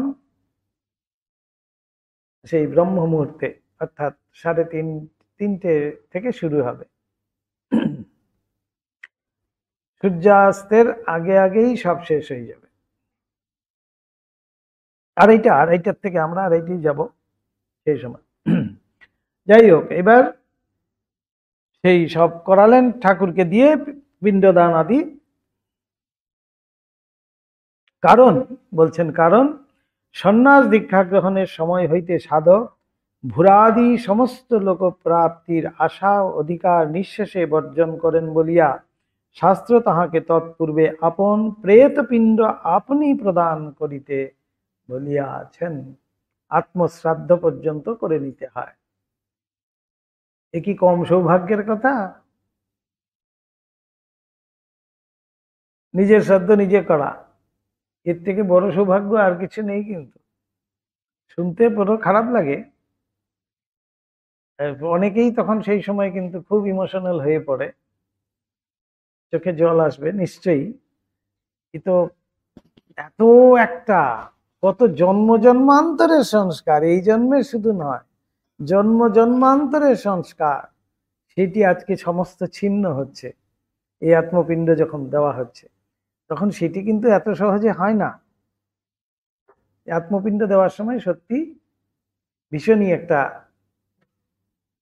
সেই ইমোশনাল হয়ে পড়ে সবাই। তাই সেই আপন প্রেতপিণ্ড আপনি প্রদান করিতে বলিয়াছেন। নিজের পিণ্ড নিজে দিতে হবে। ভূর আদি ভূর ভুবস্বঃ আছে না, মানে স্বর্গ মত্ত পাতাল যত রকমের আছে, যত রকমের স্বর্গ আছে, সেই সমস্ত স্বর্গ লাভ আমার দূর হোক, স্বর্গ লাভের অভিলাষী নই আমি, সেগুলো ত্যাগ হয়ে গেল। সেই থেকে এই পিণ্ডদান।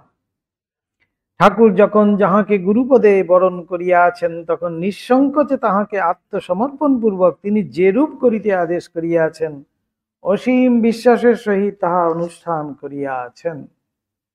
গুরু নিষ্ঠা, গুরুর প্রতি শ্রদ্ধা, সেটিও কিন্তু ঠাকুর দেখাচ্ছেন সাধনকালে আমাদেরকে, যে গুরু যা বলছেন তাই কিন্তু করছেন, কোনো আর প্রশ্ন করছে না। অতএব শ্রীমত্ততা তাহাকে এখন যে রূপ করিতে বলিতেছিলেন তাহাই তিনি বর্ণে বর্ণে অনুষ্ঠান করিতেছিলেন, একথা বলা বাহুল্য। শ্রাদ্ধাদি পূর্ব ক্রিয়া সমাপন করিয়া তিনি সংযত হইয়া রহিলেন এবং পঞ্চবটিস্থ নিজ সাধর কুটিরে গুরু নির্দিষ্ট দ্রব্য সকল আহরণ করিয়া সানন্দে শুভ মুহূর্তের প্রতীক্ষা করিতে লাগিলেন। এবার বিরজা হোম হবে, তো তাই রাত্রি জাগরণ করে বসে আছেন, অপেক্ষা করছেন। অনন্তর রাত্রি অবসানে শুভ ব্রাহ্ম মুহূর্তের উদয় হইলে গুরু ও শিষ্য উভয় কুটিরে সমাগত হইলেন। পূর্বকৃত্য সমাপ্ত হইল, হোমাগ্নি প্রজ্বলিত হইল এবং ঈশ্বরার্থে সর্বস্ব ত্যাগরূপ যে ব্রত সনাতন কাল হইতে গুরু পরম্পরাগত হইয়া ভারতকে এখনো ব্রহ্মজ্ঞ পদবীতে সুপ্রতিষ্ঠিত রহিয়াছে, সেই ত্যাগ ব্রত অবলম্বনের পূর্বচার্য মন্ত্র সকলের পূত গম্ভীর ধ্বনিতে পঞ্চবটি উপবন মুখরিত হইয়া উঠিল। আহুতি প্রদান চলছে সেখানে, তখন বিভিন্ন আহুতি সব দেওয়া হচ্ছে সেই অগ্নিরূপী ভগবানের কাছে, সেটাকেই বলা হচ্ছে বিরজা হোম। জীবনের সঞ্চার আনয়ন করিল না, পুণ্যতোয়া ভাগীরথীর স্নেহ সম্পূর্ণ কম্পিত বক্ষে সেই ধ্বনির সুখ স্পর্শ যেন নতুন জীবনের সঞ্চার আনয়ন করিল এবং যুগ যুগান্তরের অলৌকিক সাধক বহুকাল পরে আবার ভারতের এবং সমগ্র জগতের বহুজন হিতার্থ সর্বস্ব ত্যাগরূপ ব্রত অবলম্বন করিতেছেন, এই সংবাদ জানাইতেছে। এই সংবাদ জানাইতেই ভাগীরথী যেন আনন্দ কলগানে দিগন্তে প্রবাহিত হইতে লাগিলেন। কালকে সকালবেলা আমরা সেই দৃশ্য দেখতে পাবো। ঠিক গঙ্গার পাড়েইতে হয়, সেই গঙ্গা তখন কলকল নিনাদিনী সেই আনন্দ সংবাদ যেন সবার কাছে পৌঁছে দিচ্ছে। আমাদেরও মনে হয় সেটি। গুরু মন্ত্র পাঠে প্রবৃত্ত হইলেন। খুব ভাব গম্ভীর এই পরিবেশ, অত্যন্ত। শিষ্য অবহিত চিত্তে তাহাকে অনুসরণ পূর্বক সেই সকল কথা উচ্চারণ করিয়া সমিদ্ধ হুতাসনে আহুতি প্রদানে প্রস্তুত হইলেন। প্রথমে প্রার্থনা মন্ত্র উচ্চারিত হইল। কি সেই প্রার্থনা মন্ত্র? পরব্রহ্ম তত্ত্ব আমাকে প্রাপ্ত হোক, পরমানন্দ লক্ষণ পেত বস্তু আমাতে প্রাপ্ত হোক, অখণ্ডৈক রস মধুময় ব্রহ্ম বস্তু আমাতে প্রকাশিত হোক। হে ব্রহ্ম বিদ্যাস নিত্য বর্তমান পরমাত্মন, দেব মনুষ্যাদি তোমার সমগ্র সন্তানগণের মধ্যে আমি তোমার বিশেষ কারুণ্যযোগ্য বালক সেবক। হে সংসার দুঃস্বপ্ন হারিন পরমেশ্বর, দ্বৈত প্রতিভারূপ আমার যাবতীয় দুঃস্বপ্ন বিনাশ করো। হে পরমাত্মন, আমার যাবতীয় প্রাণবৃত্তি আমি নিঃশেষে তোমাতে আহুতি প্রদান পূর্বক ইন্দ্রিয় সকলকে নিরুদ্ধ করিয়া তদেক চিত্ত হইতেছি। হে সর্বপ্রেরক দেব, জ্ঞান প্রতিবন্ধক যাবতীয় মলিনতা আমা হইতে বিদূরিত করিয়া অসম্ভাবনা বিপরীত ভাবনা আদি রহিত তত্ত্বজ্ঞান যাহাতে আমাতে উপস্থিত হয় তাহাই করো। সূর্য বায়ু নদী সকলের স্নিগ্ধ নির্মল বাড়ি, বৃহি যবাদি শস্য বনস্পতি সমূহ জগতের সকল পদার্থ তোমার নির্দেশে অনুকূল প্রকাশযুক্ত হইয়া আমাকে তত্ত্বজ্ঞান লাভে সহায়তা করুক। হে ব্রহ্মণ, তুমি জগতে বিশেষ শক্তিমান নানা রূপে প্রকাশিত হইয়া রহিয়াছ। শরীর মন শুদ্ধির দ্বারা তত্ত্বজ্ঞান ধারণের যোগ্যতা লাভের জন্য আমি অগ্নিস্বরূপ তোমাতে আহুতি প্রদান করিতেছি, প্রসন্ন হও। এইভাবে এই মন্ত্র উচ্চারিত হলো। গুরুর সাথে সাথে শিষ্য উচ্চারণ করলেন। অনন্তর বিরজাহম আরম্ভ হইল। পৃথ্বী অপ তেজ বায়ু আকাশ রূপে আমাতে অবস্থিত ভূত পঞ্চক শুদ্ধ হোক। এগুলো সবই আমাদের মহানারায়ণ উপনিষদে আছে, সেখানেই কিন্তু সেই সব মন্ত্র রয়েছে। শুদ্ধন্তাম বলে আছে, মে শুদ্ধন্তাম, এরকম করে সব আছে। আহুতি প্রভাবে রজগুণ প্রসূত মলিনতা হইতে বিমুক্ত হইয়া আমি যেন জ্যোতিস্বরূপ হই। স্বাহা। এইভাবে আহুতিগুলো চলবে। জ্যোতি অহম, আমি ভাবতে হবে আমাকে আমি সেই জ্যোতি। জ্যোতিরহম। প্রাণ অপান সমান উদান ব্যানাদি আমাতে অবস্থিত বায়ু সকল শুদ্ধ হোক। মে শুদ্ধন্তাম জ্যোতিরহম। এরকম আহুতি প্রভাবে রজগুণ প্রসূত মলিনতা হইতে বিমুক্ত হইয়া আমি যেন জ্যোতিস্বরূপ হই। স্বাহা। আরেকটি, অন্নময় প্রাণময় মনময় বিজ্ঞানময় আনন্দময় নামক আমার কোষ পঞ্চক শুদ্ধ হোক। আহুতি প্রভাবে রজগুণ প্রসূত মলিনতা হইতে বিমুক্ত হইয়া আমি যেন জ্যোতিস্বরূপ হই। স্বাহা। কি সুন্দর সব মন্ত্র দেখুন। এখানেই পরিবেশ অন্যরকম হয়ে যাচ্ছে। শব্দ স্পষ্ট রূপ রস গন্ধ প্রসূত আমাতে অবস্থিত বিষয় সংস্কার সমূহ শুদ্ধ হোক। আহুতি প্রভাবে রজগুণ প্রসূত মলিনতা হইতে বিমুক্ত হইয়া আমি যেন জ্যোতিস্বরূপ হই। স্বাহা। এক একটি করে আহুতি দিতে হবে। সম্মিলিত আহুতি, সম্মিলিত সবাই উচ্চারিত হচ্ছে। অপূর্ব পরিবেশ। আমার মন বাক্য কায় কর্মাদি শুদ্ধ হোক। আহুতি প্রভাবে রজগুণ প্রসূত মলিনতা হইতে বিমুক্ত হইয়া আমি যেন জ্যোতিস্বরূপ হই। স্বাহা।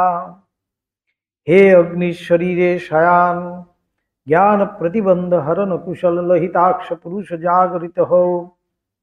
হে অভীষ্ট পূরণকারীন, তত্ত্বজ্ঞান লাভের পথে আমার যত কিছু প্রতিবন্ধক আছে সেই সকলের নাশ করো এবং চিত্তের সমগ্র সংস্কার সম্পূর্ণরূপে শুদ্ধ হইয়া যাহাতে গুরুমুখে শ্রুত জ্ঞান আমার অন্তরে সম্যক উদিত হয় তাহা করিয়া দাও। আহুতির দ্বারা রজগুণ প্রসূত মলিনতা বিদূরিত হইয়া আমি যেন জ্যোতিস্বরূপ হই। স্বাহা। চিদাভাস ব্রহ্মস্বরূপ আমি দ্বারা পুত্র সম্পদ লোকমান্য সুন্দর শরীরাদি লাভের সমস্ত বাসনা অগ্নিতে আহুতি প্রদান পূর্বক নিঃশেষে ত্যাগ করিতেছি। স্বাহা। ঐরূপে বহু আহুতি প্রদত্ত হইবার পর ভূরাদি সকল লোকলাভের প্রত্যাশা আমি এই ক্ষণ হইতে ত্যাগ করিলাম। করিব নয়, করিলাম। করিব আর করিলাম দুটোর মধ্যে অনেক তফাৎ। ব্রহ্মচর্য কালে আমাদের কিন্তু সব বলা হয়েছে করিব। ব্রহ্মচর্যের যে মন্ত্র আছে সেখানে কিন্তু সব আছে করিব, আমি চেষ্টা করিব, এরকম করে করে সব আছে। কিন্তু কিন্তু সন্ন্যাসের মন্ত্র বলছে আমি করিলাম। ত্যাগ করিলাম মানে ছাড়লাম, আর কিন্তু নয়, আর তোলা যাবে না। এই ক্ষণে ত্যাগ করিলাম এবং জগতের সর্বভূতকে অভয় প্রদান করিতেছি। তাই মা বলছেন যে তোমরা তো সন্ন্যাসী, সর্বজীবে অভয় দেবে, তোমরা আবার বলি দেবে কেন? বলি বন্ধ হয়ে গেল মঠে। মা ওই কথা টেনে কিন্তু বললেন, তোমরা তো সন্ন্যাসী, তোমরা তো সর্বজীবে অভয় দেবে, তোমরা আবার বলি দেবে কিভাবে? স্বামীজি চেয়েছিলেন তো এমন বলি হবে গঙ্গা লাল হয়ে যাবে। মা এই কথা মনে করিয়ে দিয়ে কিন্তু বলি বন্ধ করালেন। কেন? সর্বভূত হিতে রতা, সর্বভূত যারা আছে, সর্বভূত মানে এই ভূতবর্গ, যত প্রাণীবর্গ, সবাইকে তুমি অভয় প্রদান করবে। তাই সন্ন্যাসীকে বলা হচ্ছে জগৎ গুরু।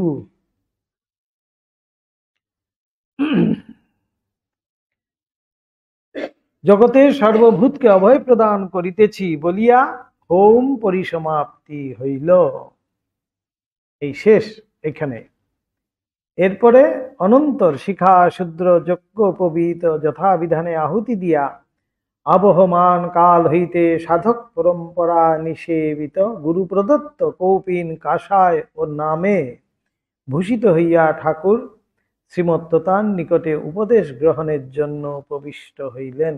ঠিক এই নিয়মে আজও কিন্তু সেই পরম্পরাই ধরে রাখা হয়েছে।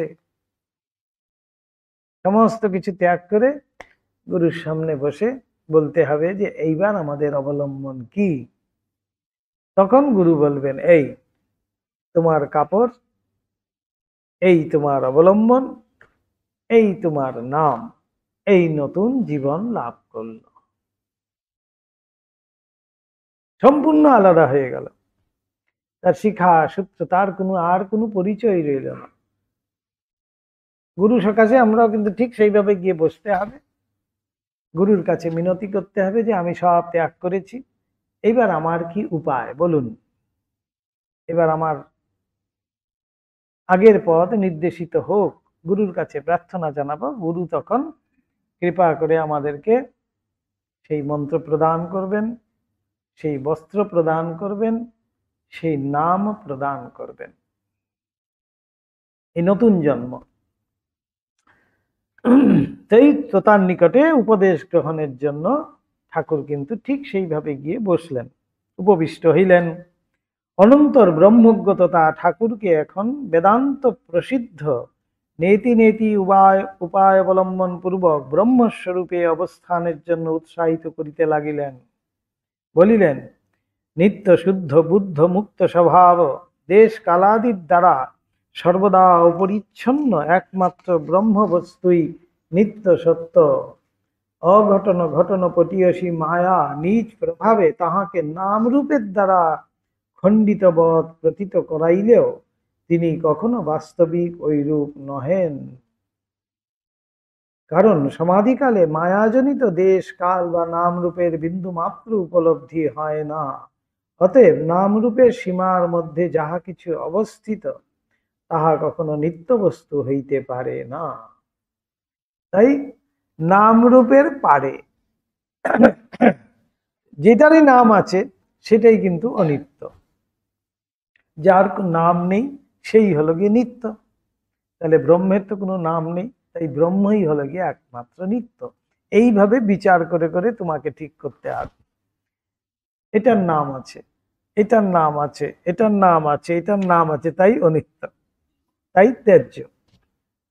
এইভাবে বিচার, যেটার নাম নেই এই নামই হলো গিয়ে মায়ার দ্বারা আবদ্ধ করে, মায়ার আবরণের দ্বারাই কিন্তু সে নাম আর রূপ ধারণ করেছে, আসলে কিছুটাই নেই কিন্তু সেখানে, এটা সম্পূর্ণই অনিত্য। নাম রূপে দৃঢ় পিঞ্জর সিংহ বিক্রমে ভেদ করিয়া নির্গত হও। আপনাতে অবস্থিত আত্মতত্ত্বের অন্বেষণে ডুবিয়া যাও, সমাধি সহায়ে তাহাতে অবস্থান করো। দেখিবে নামরূপাত্মক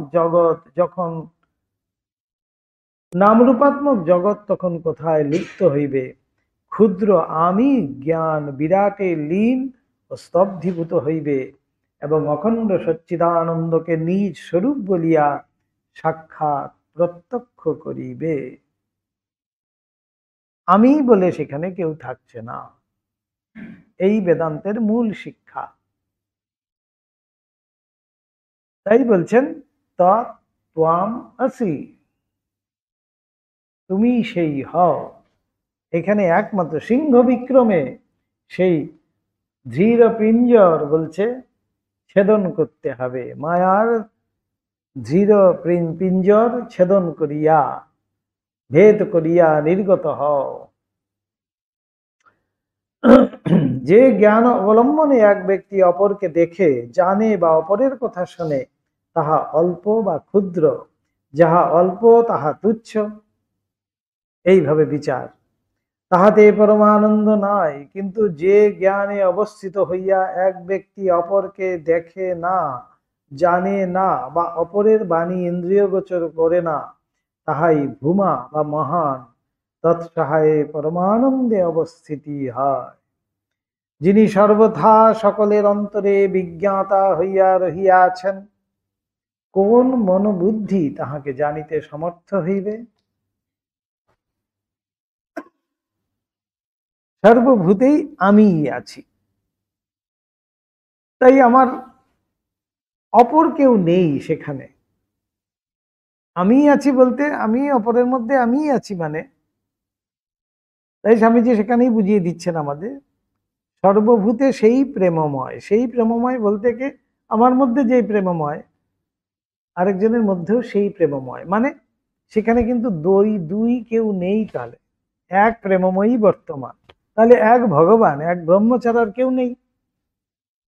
ভক্তরা বলছে ভগবান, জ্ঞানীরা বলছে ব্রহ্ম। এই তো কথা। সেই তখনই কিন্তু আমরা আর দুইয়ের থেকে মুক্ত হয়ে গেলাম, তখন আর এই আমার আমিত্বটাও থাকছে না। তাই সেখানেই বলছেন যে আমাদের এই মনোবুদ্ধি কোথায় নিয়ে গেলে পরে সেই ভেদ আমাদের যাবে, সেই জায়গাতেই আমাদের পৌঁছতে হবে। আজকে এই পর্যন্তই। ওম নিরঞ্জনম নিত্যম অনন্ত রূপম ভক্তানুকম্পাধৃত বিগ্রহং বৈ ঈশাবতারং পরমেশমিত্যং তম রামকৃষ্ণং শিরসা নমামঃ। ওম শান্তি শান্তি শান্তি। হরি ওম তৎসৎ। শ্রীরামকৃষ্ণার্পণমস্তু।